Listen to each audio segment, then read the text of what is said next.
നമസ്കാരം. ജൂൺ 5 പരിസ്ഥിതി ദിനവുമായിട്ട് ബന്ധപ്പെട്ട് എക്കോ ക്ലബിനെ പ്രതിനിധീകരിച്ചാണ് ഞാൻ സംസാരിക്കുന്നത്.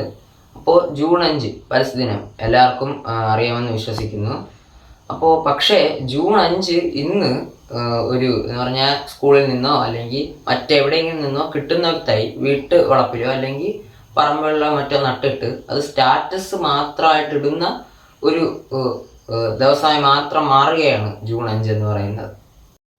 പക്ഷേ ഓരോ ജൂൺ 5 എന്ന് പറയുന്നത് ഓരോ ഓർമ്മപ്പെടുത്തലാണ്.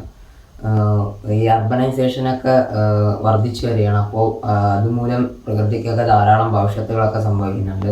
അതുപോലെ തന്നെ പ്ലാസ്റ്റിക് പൊല്യൂഷൻ, ഈ പ്ലാസ്റ്റിക് മാലിന്യങ്ങളുടെ കടന്നുവരവ് അധികമൊക്കെ കാരണം ജലാശയങ്ങൾ നശിച്ചുകൊണ്ടിരിക്കുകയാണ്. ചെറിയ കുളങ്ങളും ഒക്കെ നശിച്ചുകൊണ്ടിരിക്കുകയാണ്. അപ്പോൾ നമുക്ക് ചെയ്യാൻ പറ്റുന്നത് എന്ന് പറയുന്നത് പ്രകൃതിയെ നമ്മളായിട്ട് ചൂഷണം ചെയ്യാതിരിക്കുക, അതുപോലെ തന്നെ ചൂഷണം ചെയ്യുന്നവരെ എതിർക്കുക, കഴിയുമെങ്കിൽ തടയുക. എല്ലാ വർഷവും പരിസ്ഥിതി ദിനം ആഘോഷിക്കുന്ന UN ആണ്, ഐക്യരാഷ്ട്രസഭയാണ്. അപ്പോൾ 1973 തൊട്ടാണ് പരിസ്ഥിതി ദിനം UN ആചരിച്ചു തുടങ്ങിയത്.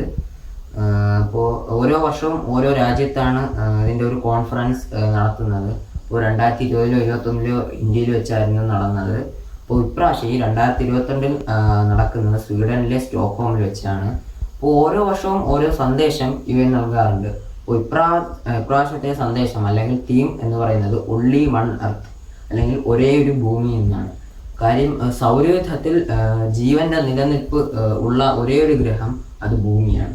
പിന്നെ നമ്മൾ കണ്ടുപിടിച്ചിട്ടുള്ള സൗരയൂഥങ്ങളിൽ ഒരിടത്ത് പോലും ജീവന്റെ സാന്നിധ്യം നമ്മൾ കണ്ടുപിടിച്ചിട്ടില്ല. അപ്പോൾ ഈ ഒരേ ഒരു ഭൂമിയെ നമ്മളായിട്ട് നശിപ്പിക്കരുത്. ഇത്ര മാത്രമേ പറയാനുള്ളൂ. നന്ദി.